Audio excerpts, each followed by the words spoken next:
All right, welcome back, everybody. Excuse the little bit of a delay. It turns out recording these across time zones is a little bit tricky, No, but tricky. but that's okay. It's also been a really busy week for me personally, trying to do a lot of stuff in my own life. Um, but we are here now, and we have the next set of our cards, and we're beginning with Earth. One of my personal favorite elements. I've always loved playing Earth. And we're starting off with Ash. Great character. Not so much a great card here, I don't think. So 2CP, Job Monk could be relevant. Category is Stranger Paradise, which just seems to be the black horse of the more so than even Type Zero. They just really have not given Sopfo a lot of love. He's got Brave. If he's ever chosen, you gain a crystal, and if he blocks or is blocked, he gains 3,000 power. I can see a world where you revive this with Ursula, and he attacks and blocks as an 8K Brave, and if they want to remove him, sure he dies to a stiff breeze, but then you get a crystal, and maybe you use the crystal for something later. I don't think that's better than what Prish already does if you're trying to use Ursula to revive a 2-cost monk, and I don't think that deck is oh no, you need the second 2-cost monk for Ursula to revive, and that's what the deck's really missing. Mm-hmm. So I think this is just kind of a dud. I think it'll be really, really good and limited, very difficult to get over. A 2-cost 8K is just really strong there. He also is one of the few ways of generating crystals for the cards in the set that care about that, but I think in general, I don't see this guy seeing the inside of any constructive No, decks. the auto makes it too easy to interact with. You could just Brynhilder him on the stack. I guess I kind of just wish he had an ability to use the crystal he gets. I don't know whether it pumps his power or just does some other effect. It just feels kind of weird that he can generate these crystals, but then he has no way to actually spend them. So yeah, he seems kind of like a dud. Yeah, I mean, it's kind of all these characters, it seemed like they wanted half of them to make the crystals and half of them to only spend the crystals. But then you end up in Hmm. this weird situation. It's something maybe I'll talk about it in a separate video sometime. But crystals hold so much similarity to energy and magic, and energy is a historically really problematic design space. You can see it tearing up modern right now in Magic, and crystals have tried to address the issues with energy, and at the same time, in addressing those issues, it's just really really frustrating and bad to use. So people don't bother with it. Yeah, But that's a topic for another video. I think we can move you right should you along should here. make that video. I'd love to hear it. Up next, we have our first of two summons in Earth. We have Kusith, EX Burst, always nice. 2CP Cat 12, all really important. Select one of the two following actions. Choose a backup you control, remove it from the game, and draw a card. Or select one forward opponent controls. If it deals damage to you or a forward this turn, the damage becomes 0 instead. What do you think of this card? I think it's a very strange one. I think I think the card is fine. I mean, it doesn't compete with old Kusith, right? Because they're summoned, so it's not like they junk up like a forward would on the field. But at the same time, Opus 10 Kusith, if you think when I think of the Warrior of Light deck, it runs all of the best summons in the game: Mist Dragon, Amaterasu, Cuchulainn, and Kusith. Those are the four premier summons in the game that are universal, that can kind of just go anywhere. And I just those slots are already so tight. I'm not gonna get rid of that Kusith for this one. So I don't think he actually has any bad text on him. I kind of like the idea of you could clear out a Shantoto, get a card off of it, and then put your next one out. And it's kind of fun, the idea too of you thought you dealt me lethal damage, surprise Kusith. Actually, I lived through it. That's kind of funny, but just compared to old Kusith. And actually, that second effect on a burst isn't as strong because they've already then dealt you that damage, and so maybe they just go, "Oh well, I won't hit you again then if I can't hit you." So yeah, it's just maybe fair or not, just compared to old Kuseth, he's not it. Yeah, I think that if the first mode was just draw a card, no other text. Hmm. You may sacrifice a backup, then draw a card, or draw a card, then you may sacrifice a backup. I could maybe get behind this as a burst, then it becomes a 2CP way to cancel, now your opponent goes for a Genova Synthesis or a Ferris, right, and you, Yeah. Kusith it, and it doesn't work anymore, right? But, also then, on a burst, I get to draw a card.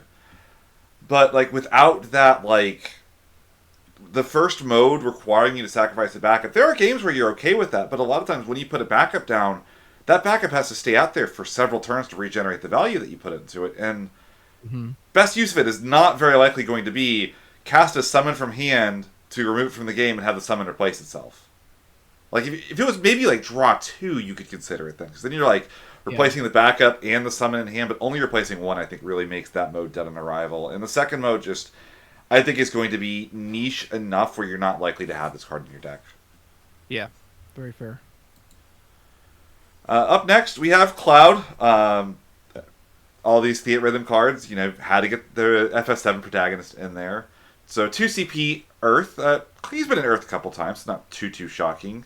Theatrhythm 7. Job Warrior. Not the most common Cloud job, actually.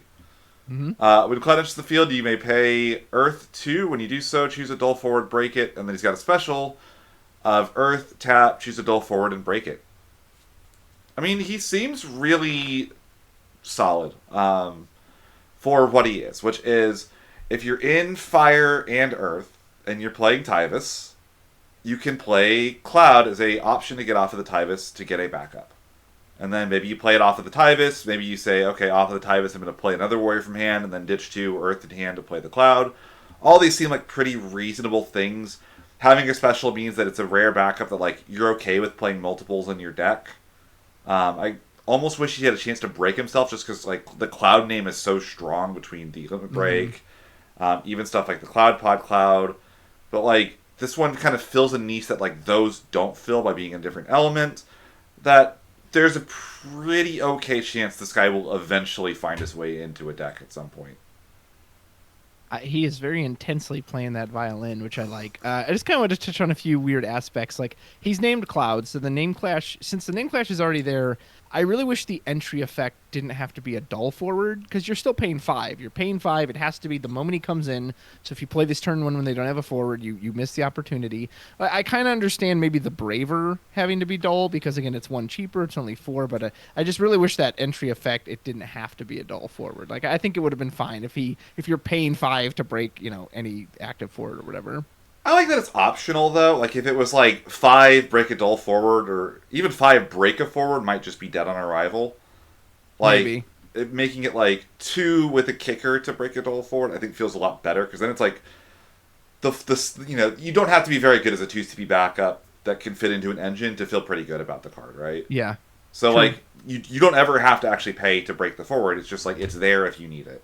So I don't know. That doesn't bother me nearly as much on the card. So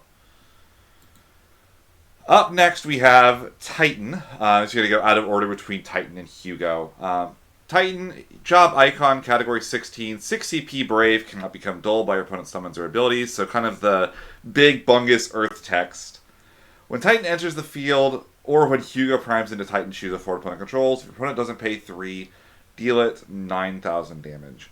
So we've seen this like new angle they've shot with a couple times. I forget what the name of the elephant race in 14 is, but they like tried it with them. Oh yeah. Um, The Arcasia or Arcadosia or something like that. yeah, and so they're trying that with Titan, and on the one hand, I mean, hard playing Titan I think sounds terrible. Yeah. 6 CP for your opponent to either decide I like my forward or I'm going to tap a backup and pitch a card from hand to cancel you. That seems exceptionally weak to me. I think it's a little better. I'm going to just spoil. Hugo has a priming cost of 1. So, like, your opponent like has to do something for Hugo, then they have to do something for Titan.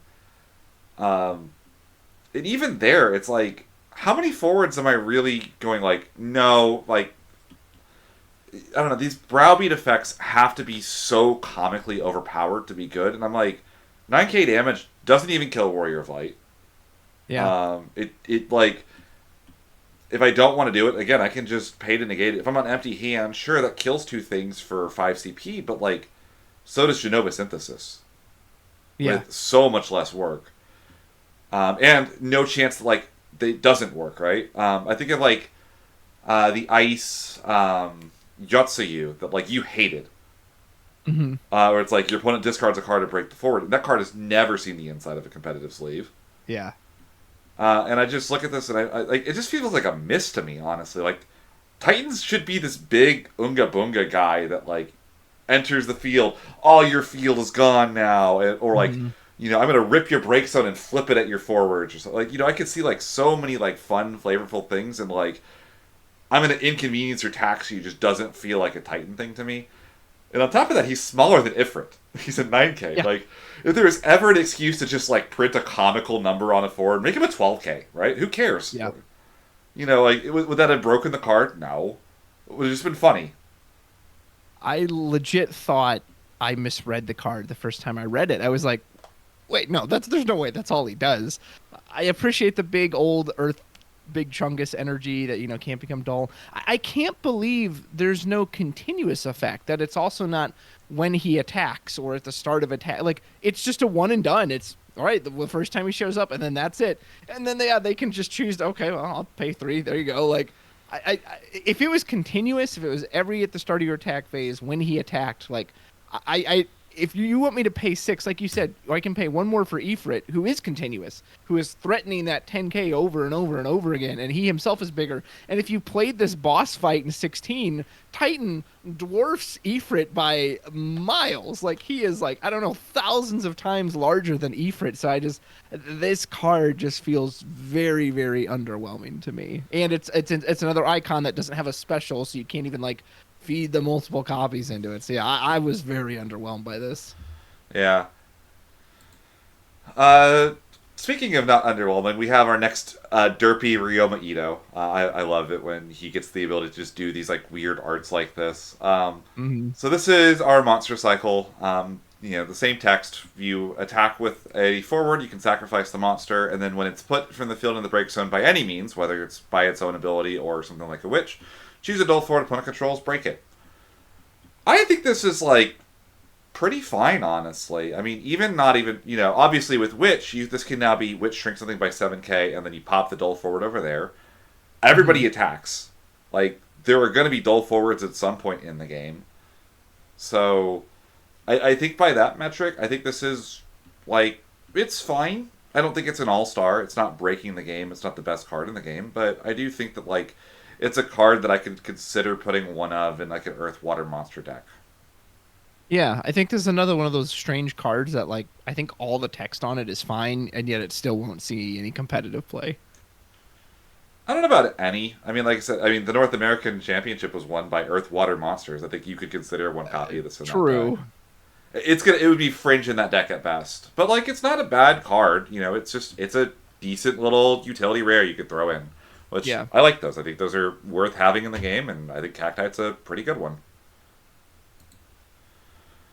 Noctis, our next of those Theatrhythms. This is Theatrhythm 15. 6 cost, enters the field, choose an Earth forward of cost 2 or 3 or less, new break zone, play it onto the field. 8K.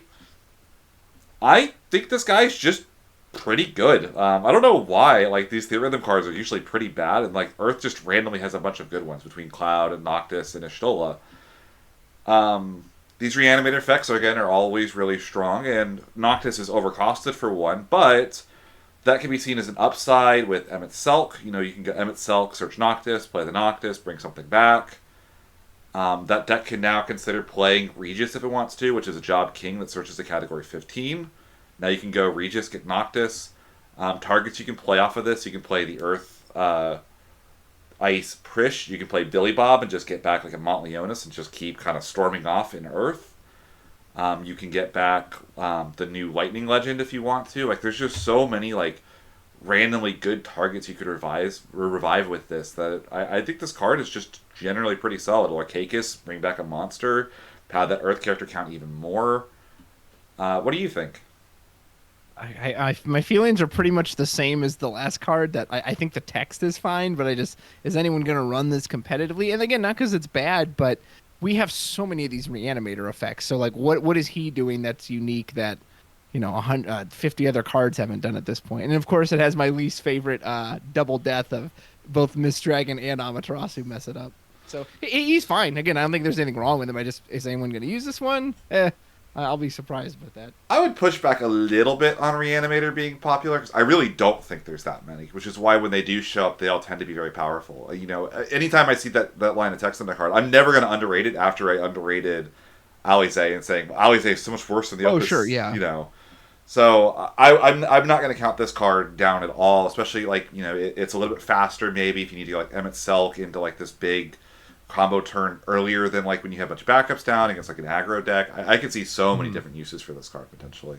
Well, and the Alice is a great comparison that if he has a great target, this will 100% see play. So if he has a target as good as Y'shtola, that really is worth bringing back, then he will see play. So I guess it just depends really, what your main target is.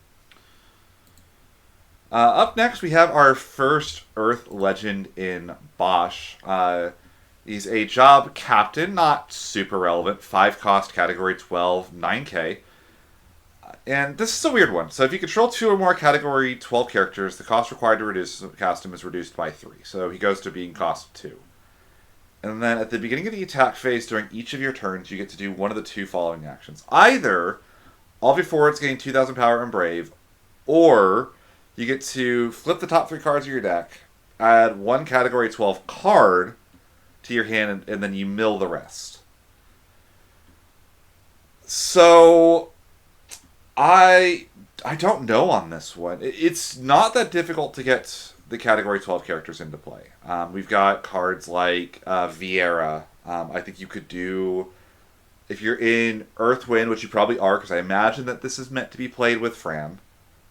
You have like the Jote Fran package, like Jote into Fran into a backup. Then you play the Bosch. All of a sudden now you have all the characters for it. Category 12 has a lot of very playable characters. And card. This includes the Kusith summon, one of the best summons in the game. You're not really going out of your way for that. It opens up. There was the Fran Turbo deck where it's like when Fran enters or attacks, she gets to play a character for free. This could open a new angle of attack for that deck because you can run now the disciplinary committee members in that deck weirdly, and like if Bosch mills them, they play them for free. Those cards weren't a mistake at all. You know, keep printing more of those. I'm sure that they will go well. The thing that I question with this though is that deck has never been top tier. I mean, I've seen YYT experiment with it a little bit, and you know, when it pops off, it looks amazing. But like any deck that pops off looks amazing. That deck Sure. doesn't have a lot of room for non-engine and cards that interact and stop, you know, aggression or whatever. So it has to like out aggro, but out like speed control, and like does it do that? I don't know. I don't think Bosch is a bad piece of that puzzle. You know, this because the first turn he comes in, he should draw you back the 2 CP you cost to play him, and then if they don't remove him, you're drawing cards every turn. But I don't know if that's enough on its own. Yeah, forgive me for sounding like a broken record, but I kind of feel like in the same way that I think all his text reads really well. I just like, what deck does he go in? He himself cannot be played off of Fran. Fran can only play 4 or less. It is pretty easy to get his cost reduction online, so you almost always should be paying a 2 cost 9k that won't die to an Amaterasu is nice. I do like the big just earth effect of everyone gets stronger and brave. It means you should always win your combat. Or if you're not interested in that, you can just get a card, and like you said, it hits summons too because it just says card. Like and notably, that all reads. Go ahead. I was saying, and notably, like the brave 2,000 power could matter for Fran because Fran herself is kind of a small body. You know, she's a 3 CP 8k, making her 3 CP 10k could really matter for that deck too. You know, now she's safer to attack, and you can get the value out of it. So, I even that text is better than I think it would be on a lot of other cards. Mm-hmm. Yeah, and she wouldn't die to Amaterasu too at that point, which is nice. Yeah, I think like he reads really fine. It's just I don't know what this deck looks like you said. And even if does it go back to the Luso problem? You know, let's say you can construct some Earth Wind Cat 12 deck. Is that better than just doing like the Storm Retainer package that you did at Winter Cup? Like, I don't know. So I would love to see someone show me like what this guy can really do, but I just don't know where that deck is. I think that's probably a pretty fair point. Moving along, we have Bonga. Sadly, this is FFTA and not 12 to match with our Bosch. 3 cost, this is part of the backups where it's 3 CP, draw a card, and then if you have 4 more of the same element, you get the bonus effect. The bonus effect in this one, I think, is mostly irrelevant. I feel like Mono Earth can just wipe the field and doesn't really need the power and Brave. I don't think it's a bad effect, but like it's just not the most relevant thing ever. I don't think it's going to see a ton of play. I've heard some arguments that like Mono Earth right now has to run like 18 backups so that Miner can't whiff. You could maybe like shave a couple backups, go to 16 and run this in place of Miner. I don't think Hmm. that's likely to happen very often, but it's like you could consider it if you wanted to. Do you have any other thoughts on it? No, not really. It's yeah, conditional. You need people to be able to attack to take advantage of it, and Earth has pretty good backups as is. So yeah, not really. Hugh Yerg, some of my favorite cards in these games, these little playing card by Yasuhisa uh, Izumi Sawa. So this is Hugh Yerg, Job Warrior. That job matters a lot less on a 4 cost, just right off Yeah, the bat, because Tyvus is the reason to play Warriors. When you enter the field, search for a Earth forward of cost 1, play it onto the field. If a forward of cost 1 enters your field, choose a forward. It gains 2,000 power and Brave. I don't see that mattering, like, ever, that second effect. yeah, So, I think the real question is, like, how many good Earth forwards of cost 1 are there that you could search for? And there's a couple. Mira, the 1 cost EX burst to get a monster. Obviously, Leo is a $50 card right now for a good reason. That's a Earth Forward of cost 1. You could always play Suzuhisa and turn this guy into a free 8K that buffs somebody else on entry. And then you get the Suzuhisa in the break zone so you can revive it with a Cat or Bashtar or something. I don't think this guy reads terribly, but I also just don't expect him to really make the cut in most lists. Kind of similar to a lot of other yeah. cards we talked about. There is a decent chunk of one cost Earth cards. The Tifa Legend that never really saw play from Opus 20. You could dump your hand out, to do the Hugurg, and then Tifa isn't going to hurt you when she comes in. Um, maybe if Ignis. No, it's Ingus. Which one's a 15 guy? It's Ingus. Ingus. So Or, so the Earth the or no, six cost. Ignis. Ingus is the, what, yeah. Okay, so Ignis is 15. Ingus is the 6 cost guy that gets reduced for all the Earth backups. If he didn't exist, maybe this one would make sense. But like that one, most people are playing that for 1 or 2. They can just go get the Leo out that way. So if this sees play, I think it'll be if you just want that direct line to Leo to get him onto the field right then and there. Outside of that, he probably won't. Even though again he's a fine card, but I also agree that that second line of text, it's hard to see if that'll ever be relevant. Yeah, I think Mira is the more likely thing if like that Mira monster deck ever like surfaces Yeah, that's again. true. Mira is a card that's great, and you actually want to cycle through Miras in that deck very quickly so they can go in the break zone, be brought back with zombies. Yeah. An extra way of getting a copy of that out would definitely be good in that deck specifically, but that deck also has to show up in a World of Shantoto LB. Yeah, true. Here's Hugo. This is our dominant 4 Titan. 4 cost 8k. Priming is 1 Earth. When you enter the field, choose a forward opponent controls. If your opponent doesn't pay 2, you deal it 8k. Again, I think that like when you combine Hugo with priming into Titan, you can like kind of squint and see a playable card because then it's like either your opponent loses a forward or 2, or they give you a free 9k Brave. But I can tell you from experience, most of the time I don't, whatever those modes is worse for you is what they're gonna give you. So Hmm. I just don't really like this guy. I don't. Do you see anything different here?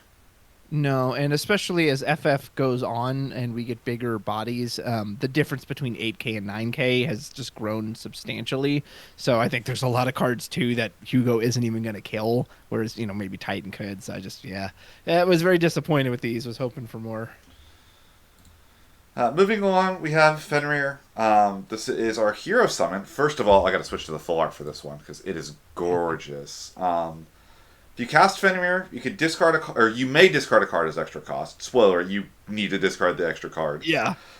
You choose a forward opponent controls. If its cost is equal to the cost of the card discarded by the extra cost of this card, you break it and you draw a card. Which is, I don't know that we've ever had a summon like this. So, Hmm. like the closest thing I can think of is the Remember when I was like, kind of talking last set about the Earth Summon and trying to like, say like it's kind of like a Medine and Chocobo stapled together in a weird way. Yeah. That's the closest one I can think of. Where if this goes off and you have the ability to do it, it's unquestionably a fantastic summon. It's above rate. Yeah. You cycle the maybe the worst card in your hand. You discard a dead backup. You pop something and you have a 2 CP kill spell. There's also the chance that this card sits in your hand, and you look at your opponent's field, and they have nothing but 3 costs, and you have no 3 costs in your hand, and the card is completely dead. Or maybe you have like a really important, like a Warrior of Light in your hand, and you got to break your opponent's thing, and you're discarding the most important card in your hand just to remove your opponent's forward. Like, these are all very realistic things that could happen. What's it actually mean for Fenrir? I don't know.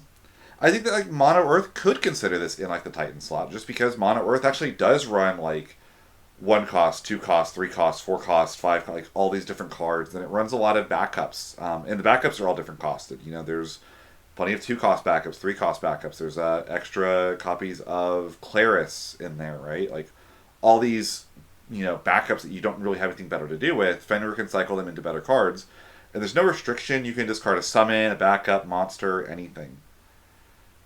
But it is going to feel really bad if you can't hit something with this card. Yeah, it's kind of weird. We're preempting the Leviathan a little bit, but it's weird that the Leviathan, they gave it this clause that you don't have to do the extra thing, and you're rewarded if you do. Whereas this one, you absolutely have to. Like, if you don't discard the card, it doesn't do anything. So that's very strange. I don't know why this should have 2 modes. It should have here's the normal Fenrir. Also, if you discarded the thing, do this extra thing. Like you said, if it goes off, it's gonna feel great.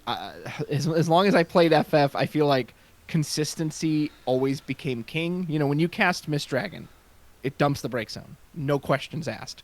When you cast Kusith, you get back up forward or back up, no questions asked. It's not like, well, if its cost is equal to your forward count, which is divided by your damage count, like no, it does the thing you need it to do when you do it. And this is saying, okay, well, you have to have the very specific thing that matches their specific thing. Like, it's a cool card. I do really like it, but I think in my experience with FF, inconsistencies tend to lead to cards not seeing play. The only other thing I'm going to say on this card before we move on, in Yu-Gi-Oh, there is a card called Simultaneous Equation Cannon that was initially written off as being a complete joke. If you read this card, you will not get it the first 6 times you read it, I promise you. What ended up happening with that card, though, was people started mathing it and creating spreadsheets for, hey, here is how you can more consistently resolve this card. And the power level of the card was so high, if you could resolve it, that it actually became worth it, and there were meta versions of one of the better decks in the format that started running it. I think that, like, there's a non-zero chance that, like, you could do that with Fenrir. I don't think the ceiling is as high on Fenrir, but I think that the ceiling on summons is a lot lower in general anyway. So that's... I could see this also just seeing no play whatsoever, and I'm talking about the beautiful art and how happy we are to pull it for that rather than the playability. But oh my god, the Yuya Ishihara cards in this set are stunning. Yeah, they look really good. Our standard unit, other backup for Earth this set, this is the... you can just break them if you played a forward of that element. This one breaks a monster, cost 3 or less. I think it's fine, but I think Monster Break in particular is such a niche effect that usually you don't want to have a card that just breaks monsters. Yeah. And this is the rare one that actually I think is actively bad and limited, considering every monster of this set wants to die. So... I guess you could break your own monster with it if you can't attack with it that turn. Maybe that could come up, but no. I think this is one of the whiffs this set for me. Agreed. Moogle, Stranger of Paradise. 2 cost, 5k Job Moogle. When a forward other than Moogle enters your field, activate Moogle. This is where everybody loses their mind and then they realize it's a forward and not a backup. Why are you activating this Moogle a gazillion times? It has an action ability. Choose a forward that gains 2,000 power until the end of the turn.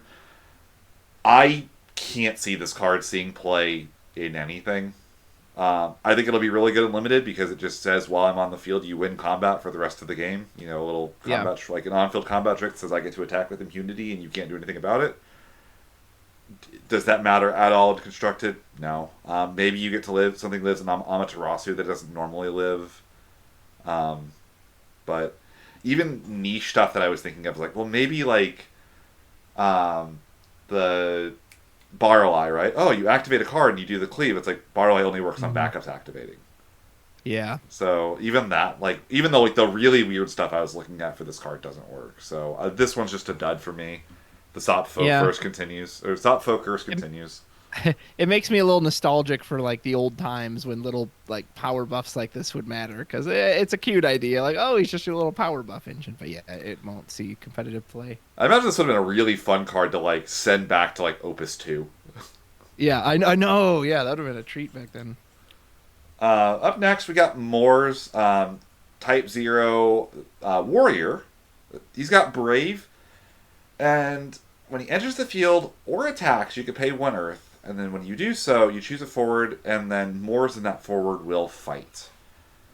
Now, notably, this is optional. You don't have to make the fight happen if you don't want to, or if you can't pay the additional cost. And then on damage 3, he becomes a 9k, damage 5, he becomes a 10k. So I have two minds on this guy. Number one is that like he's the right cost. You know, he's a 3 cost warrior. That's always a positive, but you will have to be in Earth to make him work because you have to have the ability to Yeah. pay the kicker. But even that's like, I think that's like defensible. I don't think it's better than Ward in most situations, but Ward doesn't do anything on the field, and more as a would. I still think that like the Opus 17 Prish is not a bad card in the slightest. You know, another one that's kind of utility-ish, like finicky cards.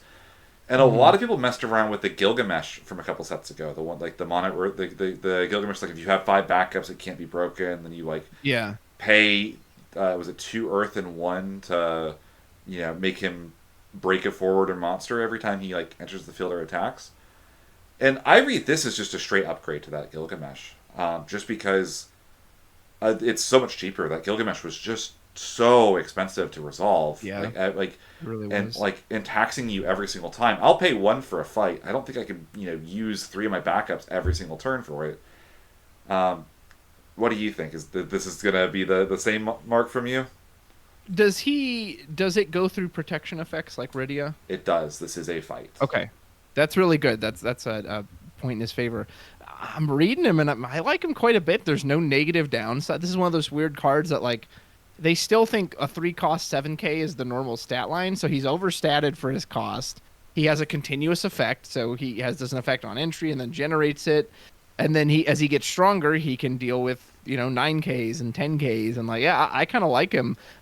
Like you said, you can't really just jam him in a Tyvus package because you won't be able to pay the Earth. So I don't really know where he goes is probably the biggest thing, but like everything about him, I think reads fun. So if he can find a home, I think and he's brave. Like, yeah, I don't know. This just kind of seems like a quintessential Earth card, and I actually appreciate the way you compared it to the Gilgamesh because I think it was a good effect, but it was way too expensive. But if this guy lives past that first turn and you're only feeding one into him every turn, I think that's gonna feel really good. Yeah, definitely. Like I think it's an interesting one to keep an eye on. I think it's also a card that this might not be his format, but like if we get to a format Yeah, where a lot of forwards are a lot smaller, maybe Knights becomes the new premier aggro threat and chaos kind of fades away. I think he gets a yeah, lot better when he's not trying to fight a bunch of 9Ks and if you fight 7Ks or whatever else. yeah, that'd be huge. Um, we have Ishtola, EX Burst, Silent Seventh Dawn, 4 CP, 5K. When she hits the field, choose a forward other than Ishtola in your break zone, add it to your hand. If there are 3 or more elements among forwards you control, she gains 3,000 power. I think this card is just good. Um, I'm a big fan of running like 6 Ishtolas and Scions, the 3 Lightning Ishtolas, and then 3 of another one. And I started last set running the Earthwind one to have access to both Sid Highwind and Noctis. I think this Hmm. is just better than that, though, because of the additional burst you can pack into your deck. You can't revive her with Alize in a pinch, but I don't feel like you ever wanted to do that anyway with any other Ishtola. You'll see like the Mono Lightning Ishtola, the Fire Lightning Ishtola, the Wind Ishtola. I've revived a non Lightning Ishtola, like Mono Lightning Ishtola with Alize like 2 times ever in those decks. Yeah, So I think in like every situation, I would take a burst on my Ishtola with like a pretty good effect over anything else. Is she gonna see play anywhere else? Probably not, unless like Mono Earth wants to start running like Minfilia plus Y'shtola as this like burst, searching a burst package, but Yeah. um, otherwise, I mean, the card is just fine. It's a good filler. Yeah. No, I think you said it all correctly. I'll just say it's probably decent and limited too, where you can get multiple colors. So Mm-hmm. Yeah, I'll play really nicely with the multi LBs as well for sure. yeah. Up next, we have Lightning. We love our Lightning Legends here. 2 CP Earth Job Savior. She has 7k power, but it is not going to matter for most things. So when Lightning blocks or is blocked, choose an attacking or blocking forward your opponent controls, remove it from the game, and return Lightning to its owner's hand. And then for one, and reveal Lightning from your hand, you remove a Lightning from your breaks and remove a Lightning from the breaks from the game. Play a Lightning on or play her onto the field, and you can use this only if Lightning is in your hand and at any time. No restrictions whatsoever. What do you think of this card? I think this is one of the coolest designs they have come up with in a while. It's very unique. It's interesting. It actually makes me think, wow, is it worth it making an army of one deck around this card? And I love that because I think they haven't done that for a long time. A lot of it's just like enter the field, blast it, enter the field, do this. So like this card's really interesting. The action ability, it's only limited by the lightnings in your break zone. You know, if you have a ton in there, you can do this over and over and over and over again. That's really cool. Remove from game is a very powerful effect. It doesn't send it to the break zone. I mean, that is the strongest form of removal. Just it's gone. It's gone forever. So that's really cool. She basically does, I think, need to be played in an army of one deck because that's kind of what all the lightnings want to do. Is then they fish out from all these other lightnings. Because I don't think just running 3 of this is probably going to be worth it. Like that's so limited the amount of time because surely you want to abuse this, right? If you're going in on this card, you want to abuse it constantly. So I don't know if it goes anywhere outside of that. Like I don't know. Maybe if you just want like a chump blocker, like maybe this actually is good enough on its own. It's just a 2 cost. You put it out there. Says, hey, if you attack with anything, not only am I going to block that and remove it, I'll just pull this back to my hand, and then I'll just play it again the next turn. So if that on its own is good enough, then surely this is going to see a lot of play. But the army of one deck sounds really, really fun. So I'm high on this card. Just no matter how good it ends up being, I just like that they tried to do what feels like something different and something unique. So this one gets a thumbs up from me. Yeah, I mean, you could almost think of her as one of the most unique summons in the game in a way, right? Like you basically like 1 CP, you remove a lightning from your breaks from the game, and then just like remove an attacking forward from the game. Mm-hmm. Which is a really interesting effect. Now, the downside is, like you said, you got to play other lightnings probably if you're doing that a lot. Because I don't know that like 3 lightnings is going to be enough to do that consistently. And if she's played fairly, is she that much better than something like what's his name, the Duke from Opus 17? Oh yeah, I know who you're thinking of. The one that just says like if he blocks, you break everything that was blocking with him, Yeah. whatever. Like after the fight happens.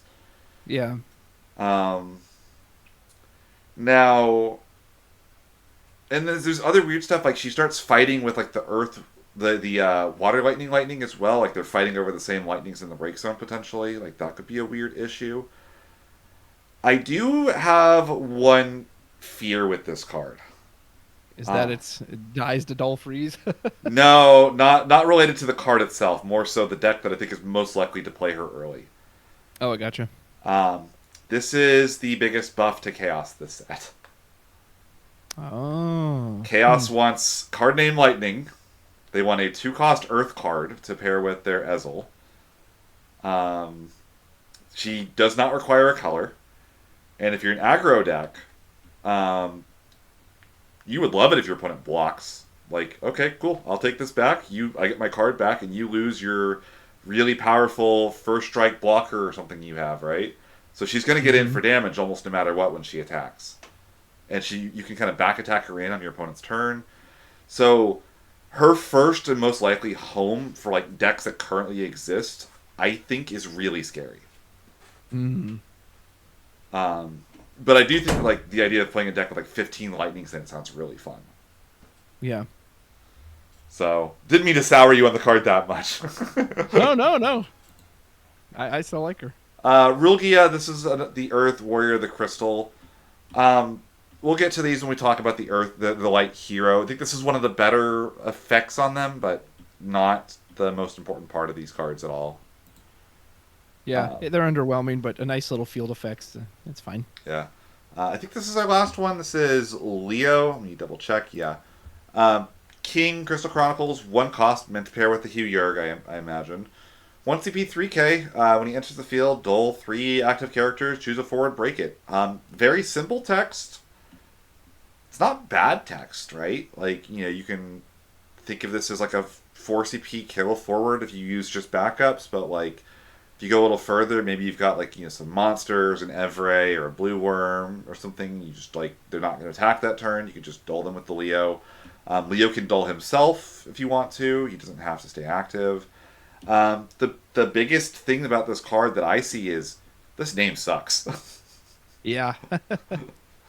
um, I kind of wish they used this art for the LB instead of the 3D model version of this character. Yeah. Uh, Agreed. but yeah, I think the name itself is just enough to make this like not see any consideration. Just because again, Leo, if you're not playing the Earth Leo, you're probably really wanting to play the Water LB Leo, and that still has the name conflict. So I don't think that Leo is going to see much play. What do you think? Terrible name clash. I don't really want to pay 5 for this. Like, I don't want to tap one backup and then tap the other 4, 5 to break something. It's kind of a mini Ramza effect though. Like, if you can play him and just like dole out 4 forwards, that's a little more appealing. But yeah, like you said, I think the name clash alone is gonna just throw him in the graveyard. He does dull himself, like I said. You don't have you can make him as a 1 CP4 that enters dull if you wanted to, Yeah, and then you only need 3 backups with him. So like there's like you can kind of squint, and there's a decently playable card under the surface here. But if you play it off of Hugh Yerk, that gives you a second forward that you could dull with it as well. Like that'll be relevant and limited probably, considering this is a common and Hugh Yerk is the hero. So you play the Hugh Yerk, pull a Leo. yeah, But I think in general, this card is probably not going to see a ton of play. It'll be fine and limited, especially like this limited set has a lot of really big forwards in it, so having any removal that works in them is going to matter a lot, I think. yeah. And with that, we are done with Earth. Stick around for Lightning in the near future. Bye.